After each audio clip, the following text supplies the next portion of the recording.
할렐루야 사랑 축복합니다. 10월 18일 오늘도 하나님의 말씀이 있어서 참 감사하고 그 말씀으로 승리하는 하루가 되기를 주님의 이름으로 축복합니다. 함께 하나님의 말씀을 암송하시겠습니다. 히브리서 12장 3절 말씀, 너희가 피곤하여 낙심하지 않기 위하여 죄인들이 이같이 자기에게 거역한 일을 참으신 일을 생각하라. 히브리서 12장 3절 말씀. 아멘. 히브리서 12장 3절 말씀, 너희가 피곤하여 낙심하지 않기 위하여 죄인들이 이같이 자기에게 거역한 일을 참으신 일을 생각하라. 히브리서 12장 3절 말씀. 아멘. 오늘 함께 동독할 하나님의 말씀은 마태복음 17장에서 20장의 말씀입니다. 함께 기도하겠습니다. 하나님 감사합니다. 오늘도 하나님의 말씀을 주시고 그 말씀 가운데 하나님을 발견할 수 있도록 인도하심에 감사합니다. 성령 하나님, 말씀 앞에 머물고 있는 모든 백성들 가운데 지금 이 시간 임재하셔서 하나님을 발견하며 그 하나님의 뜻에 순종하여 나아가는 놀라운 시간 될 수 있도록 역사하여 주시옵소서. 그렇게 행하실 주님을 찬양하며 예수 그리스도의 이름으로 기도했습니다. 아멘. 마태복음 17장입니다. 그리고 엿새 뒤에 예수께서는 베드로와 야고보와 그의 동생 요한을 따로 데리고서 높은 산에 올라가셨다. 그런데 그들이 보는 앞에서 그의 모습이 변화했다. 그의 얼굴은 해와 같이 빛나고 옷은 빛과 같이 희게 되었다. 그리고 모세와 엘리야가 그들에게 나타나더니 예수와 더불어 말을 나누었다. 그때 베드로가 예수께 말하였다. 선생님, 우리가 여기에 있는 것이 좋습니다. 원하시면 제가 여기에다가 초막을 셋 지어서 하나에는 선생님을, 하나에는 모세를, 하나에는 엘리야를 모시도록 하겠습니다. 베드로가 아직도 말을 하고 있는데 갑자기 빛나는 구름이 그들을 뒤덮었다. 그리고 구름 속에서 이는 내 사랑하는 아들이다, 나는 그를 좋아한다, 너희는 그의 말을 들어라 하는 소리가 들려왔다. 제자들은 이 말을 듣고서 얼굴을 땅에 대고 엎드렸으며 몹시 두려워하였다. 예수께서 가까이 오셔서 그들에게 손을 대시고 말씀하셨다. 일어나거라, 두려워하지 말아라. 그들이 눈을 들어서 보니 예수밖에는 아무도 없었다. 그들이 산에서 내려올 때에 예수께서 그들에게 명하셨다.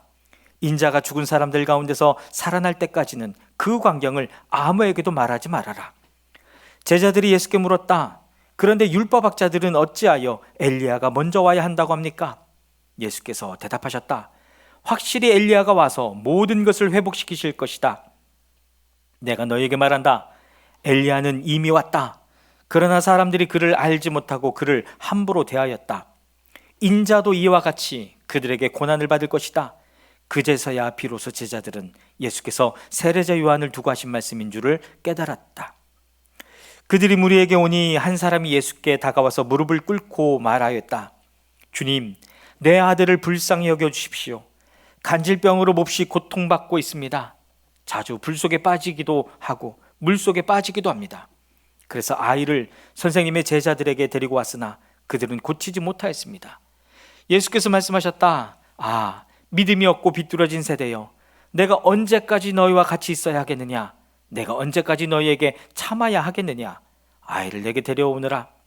그리고 예수께서 귀신을 꾸짖으셨다. 그러자 귀신이 아이에게서 나가고 아이는 그 순간에 나았다. 그때 제자들이 따로 예수께 다가가서 물었다. 우리는 어찌하여 귀신을 쫓아내지 못했습니까? 예수께서 그들에게 대답하셨다. 너희의 믿음이 적기 때문이다. 내가 진정으로 너희에게 말한다. 너희에게 겨자씨 한 알만한 믿음이라도 있으면 이 산들어 여기에서 저기로 옮겨가라 하면 그대로 될 것이요 너희가 못할 일이 없을 것이다. 제자들이 갈릴리에 모여 있을 때에 예수께서 그들에게 말씀하셨다. 인자가 곧 사람들의 손에 넘어갈 것이다. 사람들은 그를 죽일 것이다. 그런데 그는 사흘째 되는 날에 살아날 것이다. 그렇게 말씀하시니 그들은 몹시 슬퍼하였다. 그들이 가버나움에 이르렀을 때에 성전세를 거두어 드리는 사람들이 베드로에게 다가와서 물었다. 여러분의 선생은 성전세를 바치지 않습니까? 베드로가 대답하였다. 바칩니다. 베드로가 집에 들어가니 예수께서 먼저 말씀을 꺼내셨다. 시몬아, 내 생각은 어떠냐? 세상 임금들이 관세나 주민세를 누구한테서 받아들이느냐? 자기 자녀한테서냐? 아니면 남들한테서냐? 베드로가 대답하였다. 남들한테서입니다. 예수께서 다시 그에게 말씀하셨다. 그러면 자녀들은 면제받는다. 그러나 우리가 그들을 걸려 넘어지지 않도록 해야 하니 내가 바다로 가서 낚시를 던져 맨 먼저 올라오는 고기를 잡아서 그 입을 벌려보아라. 그러면 은전 한 잎이 그 속에 있을 것이다. 그것을 가져다가 나와 내 몫으로 그들에게 내어라. 마태복음 18장입니다. 그때 제자들이 예수께 다가와서 물었다. 하늘나라에서는 누가 가장 큰 사람입니까? 예수께서 어린이 하나를 곁으로 불러서 그들 가운데 세우시고 말씀하셨다. 내가 진정으로 너희에게 말한다. 너희가 돌이켜서 어린이들과 같이 되지 않으면 절대로 하늘나라에 들어가지 못할 것이다. 그러므로 누구든지 이 어린아이와 같이 자기를 낮추는 사람이 하늘나라에서는 가장 큰 사람이다. 또 누구든지 내 이름으로 이런 어린이 하나를 영접하면 나를 영접하는 것이다. 나를 믿는 이 작은 사람 가운데서 하나라도 걸려 넘어지게 하는 사람은 누구라도 차라리 그 목에 큰 맷돌을 달고 깊은 바다에 빠지는 편이 낫다. 사람을 걸려 넘어지게 하는 일 때문에 세상에는 화가 있다. 걸려 넘어지게 하는 일이 없을 수는 없으나 걸려 넘어지게 하는 일을 일으키는 그 사람에게는 화가 있다. 내 손이나 발이 너를 걸려 넘어지게 하거든 그것을 찍어서 내버려라. 내가 두 손과 두 발을 가지고 영원한 불 속에 들어가는 것보다는 차라리 손이나 발 없는 채로 생명에 들어가는 편이 낫다. 또 내 눈이 너를 걸려 넘어지게 하거든 빼어버려라. 내가 두 눈을 가지고 불 붙는 지옥에 들어가는 것보다는 차라리 한 눈으로 생명에 들어가는 편이 낫다. 너희는 이 작은 사람들 가운데서 한 사람이라도 업신여기지 않도록 조심하여라. 내가 너희에게 말한다. 하늘에서 그들의 천사들이 하늘에 계신 내 아버지의 얼굴을 늘 보고 있다. 너희는 어떻게 생각하느냐? 어떤 사람에게 양 100마리가 있는데 그 가운데 한 마리가 길을 잃었다고 하면 그는 99마리를 산에다 남겨두고서 길을 잃은 그 양을 찾아 나서지 않겠느냐? 내가 너희에게 말한다. 그가 그 양을 찾으면 길을 잃지 않은 99마리 양보다 오히려 그 한 마리 양을 두고 더 기뻐할 것이다. 이와 같이 이 작은 사람들 가운데서 하나라도 망하는 것은 하늘에 계신 너희 아버지의 뜻이 아니다. 내 형제가 너에게 죄를 짓거든 가서 단둘이 있는 자리에서 그에게 충고하여라. 그가 너의 말을 들으면 너는 그 형제를 얻은 것이다. 그러나 듣지 않거든 한두 사람을 더 데리고 가거라. 그가 하는 모든 말을 두세 증인의 입을 빌어서 확정지으려는 것이다. 그러나 그 형제가 그들의 말도 듣지 않거든 교회에 말하여라. 교회의 말조차 듣지 않거든 그를 이방 사람이나 세리와 같이 여겨라. 내가 진정으로 너희에게 말한다. 무엇이든지 너희가 땅에서 매는 것은 하늘에서도 매일 것이요 땅에서 푸는 것은 하늘에서도 풀릴 것이다. 내가 진정으로 거듭 너희에게 말한다. 땅에서 너희 가운데 두 사람이 합심하여 무슨 일이든지 구하면 하늘에 계신 내 아버지께서 그들에게 이루어 주실 것이다. 두세 사람이 내 이름으로 모여 있는 자리 거기에 내가 그들 가운데 있다. 그때에 베드로가 예수께 다가와서 말하였다. 주님, 내 형제가 나에게 자꾸 죄를 지으면 내가 몇 번이나 용서하여 주어야 합니까? 7번까지 하여야 합니까? 예수께서 대답하셨다. 7번만이 아니라 70번을 7번이라도 하여야 한다. 그러므로 하늘나라는 마치 자기 종들과 샘을 가리려고 하는 어떤 왕과 같다. 왕이 샘을 가리기 시작하니 10,000달란트 빚진 종 하나가 왕 앞에 끌려왔다. 그런데 그는 빚을 갚을 돈이 없으므로 주인은 그 종에게 자신과 그 아내와 자녀들과 그 밖에 그가 가진 것을 모두 팔아서 갚으라고 명령하였다. 그랬더니 종이 그 앞에 무릎을 꿇고 참아주십시오. 다 갚겠습니다 하고 애원하였다. 주인이 그 종을 가엾게 여겨서 그를 놓아주고 빚을 없애주었다. 그러나 그 종은 나가서 자기에게 100데나리온 빚진 동료 하나를 만나자 붙들어서 멱살을 잡고 말하기를 내게 빚진 것을 갚아라 하였다. 그 동료는 엎드려 간청하였다. 참아주게 내가 갚겠네. 그러나 그는 들어주려 하지 않고 가서 그 동료를 감옥에 집어넣고 빚진 돈을 갚을 때까지 갇혀있게 하였다. 다른 종들이 이 광경을 보고 매우 딱하게 여겨서 가서 주인에게 그 일을 다 일렀다. 그러자 주인이 그 종을 불러다 놓고 말하였다. 이 악한 종아, 내가 애원하기에 나는 너에게 그 빚을 다 없애주었다. 내가 너를 불쌍히 여긴 것처럼 너도 내 동료를 불쌍히 여겼어야 할 것이 아니냐? 주인이 노하여 그를 형무소 관리에게 넘겨주고 빚진 것을 다 갚을 때까지 가두어두게 하였다. 너희가 각각 진심으로 자기 형제 자매를 용서해 주지 않으면 나의 하늘 아버지께서도 너희에게 그와 같이 하실 것이다. 마태복음 19장입니다. 예수께서 이 말씀을 마치시고 갈릴리를 떠나서 요단강 건너편 유대 지방으로 가셨다. 많은 무리가 예수를 따라왔다. 예수께서는 거기서 그들을 고쳐주셨다. 바리새파 사람들이 예수께 다가와서 그를 시험하려고 물었다. 무엇이든지 이유만 있으면 남편의 아내를 버려도 됩니까? 예수께서 대답하셨다. 사람을 창조하신 분이 처음부터 그들을 남자와 여자로 지으셨다는 것과 그리고 그가 말씀하시기를 그러므로 남자는 아버지와 어머니를 떠나서 자기 아내와 합하여서 둘이 한 몸이 될 것이다 하신 것을 너희는 아직 읽어보지 못하였느냐? 그러므로 그들은 이제 둘이 아니라 한 몸이다. 하나님이 짝지어 주신 것을 사람이 갈라놓아서는 안 된다. 그들이 예수께 말하였다. 그러면 어찌하여 모세는 이혼 증서를 써주고 아내를 버리라고 명령하였습니까? 예수께서 대답하셨다. 모세는 너희의 마음이 완악하기 때문에 아내를 버리는 것을 허락하여 주는 것이지 본래부터 그랬던 것은 아니다. 내가 너희에게 말한다.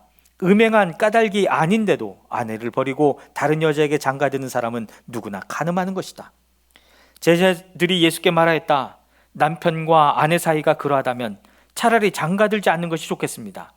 예수께서 그들에게 말씀하셨다. 누구나 다 이 말을 받아들이지는 못한다. 다만 타고난 사람들만이 받아들인다. 모태로부터 그렇게 태어난 고자도 있고 사람이 고자로 만들어서 된 고자도 있고 또 하늘나라 때문에 스스로 고자가 된 사람도 있다. 이 말을 받아들일 수 있는 사람은 받아들여라. 그때 사람들이 예수께 어린이들을 데리고 와서 손을 얹어서 기도하여 주시기를 바랐다. 그런데 제자들이 그들을 꾸짖었다. 그러나 예수께서 말씀하셨다. 어린이들이 내게 오는 것을 허락하고 막지 말아라. 하늘나라는 이런 어린이들의 것이다. 그리고 그들에게 손을 얹어주시고 거기에서 떠나셨다. 그런데 한 사람이 예수께 다가와서 물었다. 선생님, 내가 영원한 생명을 얻으려면 무슨 선한 일을 해야 합니까? 예수께서 그에게 말씀하셨다. 어찌하여 너는 나에게 선한 일을 묻느냐? 선한 분은 한 분이다. 내가 생명에 들어가기를 원하면 계명들을 지켜라. 그가 예수께 물었다. 어느 계명들을 지켜야 합니까? 예수께서 대답하셨다. 살인하지 말라, 간음하지 말라, 도둑질하지 말라, 거짓 증언을 하지 말아라. 아버지와 어머니를 공경하여라. 그리고 내 이웃을 내 몸과 같이 사랑하여라. 그 젊은이가 예수께 말하였다. 나는 이 모든 것을 다 지켰습니다. 아직도 무엇이 부족합니까? 예수께서 그에게 말씀하셨다. 내가 완전한 사람이 되려고 하면 가서 내 소유를 팔아서 가난한 사람에게 주어라. 그리하면 내가 하늘에서 보화를 차지하게 될 것이다. 그리고 와서 나를 따르라. 그러나 그 젊은이는 이 말씀을 듣고 근심을 하면서 떠나갔다. 그에게는 재산이 많았기 때문이다. 예수께서 제자들에게 말씀하셨다. 내가 진정으로 너희에게 말한다. 부자는 하늘나라에 들어가기가 어렵다. 내가 다시 너희에게 말한다. 부자가 하나님 나라에 들어가는 것보다 낙타가 바늘귀로 지나가는 것이 더 쉽다. 제자들이 이 말씀을 듣고 깜짝 놀라서 말하였다. 그러면 누가 구원을 얻을 수 있습니까? 예수께서 그들을 눈여겨보시고 말씀하셨다. 사람은 이 일을 할 수 없으나 하나님은 무슨 일이나 다 하실 수 있다. 이 말씀을 듣고 베드로가 예수께 말하였다. 보십시오. 우리는 모든 것을 버리고 선생님을 따랐습니다. 그러니 우리가 무엇을 받겠습니까? 예수께서 그들에게 말씀하셨다. 내가 진정으로 너희에게 말한다. 새 세상에서 인자가 자기의 영광스러운 보좌에 앉을 때에 나를 따라온 너희도 12보좌에 앉아서 이스라엘 12지파를 심판할 것이다. 내 이름을 위하여 집이나 형제나 자매나 아버지나 어머니나 자식이나 땅을 버린 사람은 100배나 받을 것이요 또 영원한 생명을 물려받을 것이다. 그러나 첫째가 된 사람들이 꼴찌가 되고 꼴찌가 된 사람들이 첫째가 되는 경우가 많을 것이다. 마태복음 20장입니다. 하늘나라는 자기 포도원에서 일할 일꾼을 고용하려고 이른 아침에 집을 나선 어떤 포도원 주인과 같다. 그는 품삯을 하루에 한 데나리온으로 일꾼들과 합의하고 그들을 자기 포도원으로 보냈다. 그리고서 9시쯤에 나가서 보니 사람들이 장터에 빈둥거리며 서 있었다. 그는 그들에게 말하기를 여러분도 포도원에 가서 일을 하시오. 적당한 품삯을 주겠소 하였다. 그래서 그들은 일을 하러 떠났다. 주인이 다시 12시와 오후 3시쯤에 나가서 그렇게 하였다. 오후 5시쯤에 주인이 또 나가 보니 아직도 빈둥거리고 있는 사람들이 있어서 그들에게 왜 당신들은 온종일 이렇게 하는 일 없이 빈둥거리고 있어 하고 물었다. 그들이 그에게 대답하기를 아무도 우리에게 일을 시켜주지 않아서 이러고 있습니다 하였다. 그래서 그는 당신들도 포도원에 가서 일을 하시오 하고 말하였다. 저녁이 되니 포도원 주인이 자기 관리인에게 말하기를 일꾼들을 불러 맨 나중에 온 사람들로부터 시작하여 맨 먼저 온 사람들에게까지 품삯을 치르시오 하였다. 오후 5시쯤부터 일을 한 일꾼들이 와서 한 데나리온씩을 받았다. 그런데 맨 처음에 와서 일을 한 사람들은 은근히 좀 더 받으려니 하고 생각하였는데 그들도 한 데나리온씩을 받았다. 그들은 받고 나서 주인에게 투덜거리며 말하였다. 마지막에 온 이 사람들은 1시간밖에 일하지 않았는데도 찌는 더위 속에서 온종일 수고한 우리들과 똑같이 대우하였습니다. 그러자 주인이 그들 가운데 한 사람에게 말하기를 이보시오. 나는 당신을 부당하게 대한 것이 아니오. 당신은 나와 한 데나리온으로 합의하지 않았소. 당신의 품삯이나 받아가지고 돌아가시오. 당신에게 주는 것과 꼭 같이 이 마지막 사람에게 주는 것이 내 뜻이오. 내 것을 가지고 내 뜻대로 할 수 없다는 말이오. 내가 후하기 때문에 그것이 당신 눈에 거슬리오 하였다. 이와 같이 꼴찌들이 첫째가 되고 첫째들이 꼴찌가 될 것이다. 예수께서 예루살렘으로 올라가시면서 12제자를 따로 곁에 불러 놓으시고 길에서 그들에게 말씀하셨다. 보아라, 우리는 지금 예루살렘으로 올라가고 있다. 인자가 대제사장들과 율법학자들에게 넘겨질 것이다. 그들은 그에게 사형을 선고할 것이며 그를 이방 사람들에게 넘겨주어서 조롱하고 채찍질하고 십자가에 달아서 죽게 할 것이다. 그러나 그는 사흘째 되는 날에 살아날 것이다. 그때에 세베대의 아들들인 어머니가 아들들과 함께 예수께 다가와서 절하며 무엇인가를 청하였다. 예수께서 그 여자에게 물으셨다. 무엇을 원하십니까? 여자가 대답하였다. 나 이 두 아들을 선생님의 나라에서 하나는 선생님의 오른쪽에 하나는 선생님의 왼쪽에 앉게 해주십시오. 예수께서 대답하셨다. 너희는 너희가 구하는 것이 무엇인지도 모르고 있다. 내가 마시려는 잔을 너희가 마실 수 있겠느냐? 그들이 대답하였다. 마실 수 있습니다. 예수께서 그들에게 말씀하셨다. 정말로 너희는 나의 잔을 마실 것이다. 그러나 나의 오른쪽과 왼쪽에 앉히는 그 일은 내가 할 수 있는 것이 아니다. 그 자리는 내 아버지께서 정해놓으신 사람들에게 돌아갈 것이다. 12제자가 이 말을 듣고 그 두 형제에게 분개하였다. 예수께서는 그들을 곁에 불러놓고 말씀하셨다. 너희가 아는 대로 이방 민족들의 통치자들은 백성을 마구 내리누르고 고관들은 백성에게 세도를 부린다. 그러나 너희끼리는 그렇게 해서는 안 된다. 너희 가운데서 위대하게 되고자 하는 사람은 누구든지 너희를 섬기는 사람이 되어야 하고 너희 가운데서 으뜸이 되고자 하는 사람은 너희의 종이 되어야 한다. 인자는 섬김을 받으러 온 것이 아니라 섬기러 왔으며 많은 사람을 위하여 자기 목숨을 몸값으로 치러주려고 왔다. 그들이 여리고를 떠날 때에 큰 무리가 예수를 따라왔다. 그런데 눈먼 사람 둘이 길가에 앉아있다가 예수께서 지나가신다는 말을 듣고 큰 소리로 외쳤다. 다윗의 자손이신 주님, 우리를 불쌍히 여겨주십시오. 무리가 조용히 하라고 꾸짖었으나 그들은 더욱 큰 소리로 외쳤다. 다윗의 자손이신 주님, 우리를 불쌍히 여겨주십시오. 예수께서 걸음을 멈추시고 그들을 불러서 말씀하셨다. 너희 소원이 무엇이냐? 그들이 예수께 말하였다. 주님, 눈을 뜨는 것입니다. 예수께서 가엾게 여기시고 그들의 눈에 손을 대시니 그들은 곧 다시 보게 되었다. 그들은 예수를 따라갔다. 아멘. 사랑하는 여러분, 우리 주 예수 그리스도를 향한 그 믿음이 더 분명해지며 더 놀랍게 되기를 주님의 이름으로 축복합니다. 아멘.